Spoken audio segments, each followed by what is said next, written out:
एक बार महात्मा बुद्ध एक गांव में अपने शिष्यों सहित घने पेड़ीएच की छांव के नीचे बैठ थे।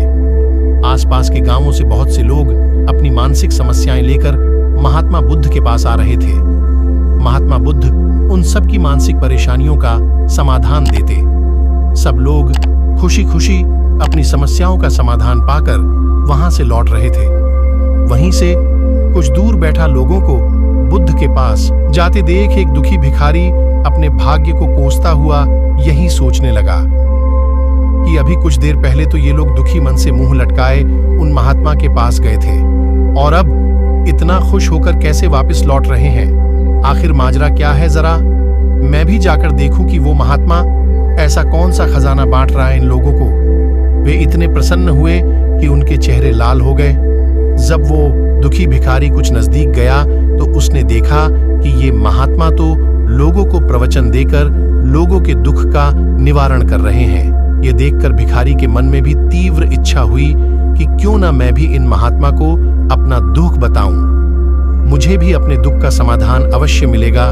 बस फिर क्या था, समाधान पाने की लालसा लिए भिखारी महात्मा बुद्ध के सामने पहुंचा और हाथ जोड़कर प्रणाम करते हुए बोला, हे महात्मा बुद्ध, मैं भी लोगों की मदद करना चाहता हूं। मुझे लोगों की मदद करने की बहुत इच्छा है, लेकिन मैं कैसे मदद कर सकता हूं? मैं बहुत गरीब हूं। मेरे पास न तो पैसे हैं और न ही कोई ऐसी चीज जिससे मैं किसी की मदद कर सकूं। मैं कोशिश करने पर भी किसी की मदद नहीं कर सकता। मुझे भगवान ने इतना गरीब क्यों बनाया? हे महात्मा, मुझ पर कुछ कृपा करो। इतना बोलते हुए भिखारी रोने लगा।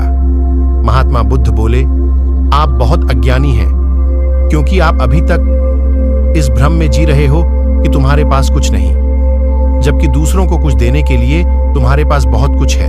तुम बिना धन और वस्तु के भी दूसरों की मदद कर सकते हो।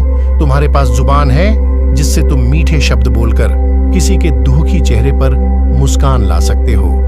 इन्हीं शब्दों की ताकत से तुम किसी के भी टूटते हौसलों को फिर से मजबूत कर सकते हो। इन शब्दों की शक्ति से आप किसी के भी मन में सकारात्मक विचारधारा के बीज बो सकते हैं और उसे गलत रास्ते पर जाने से रोक सकते हैं।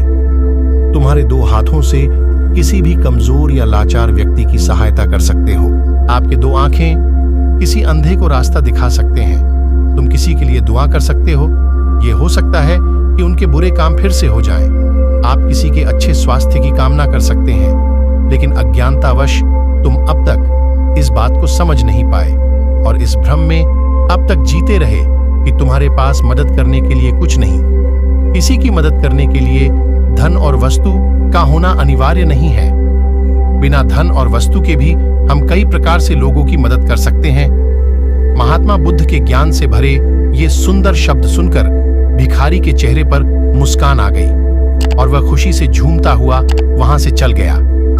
आजकल बहुत से लोग यह सोचकर दुखी होते हैं कि मेरे पास ये नहीं है, बल्कि जो आपके पास है उसी में संतुष्ट रहना सीखें। इन्हीं से आपको परम सुख की प्राप्ति होगी।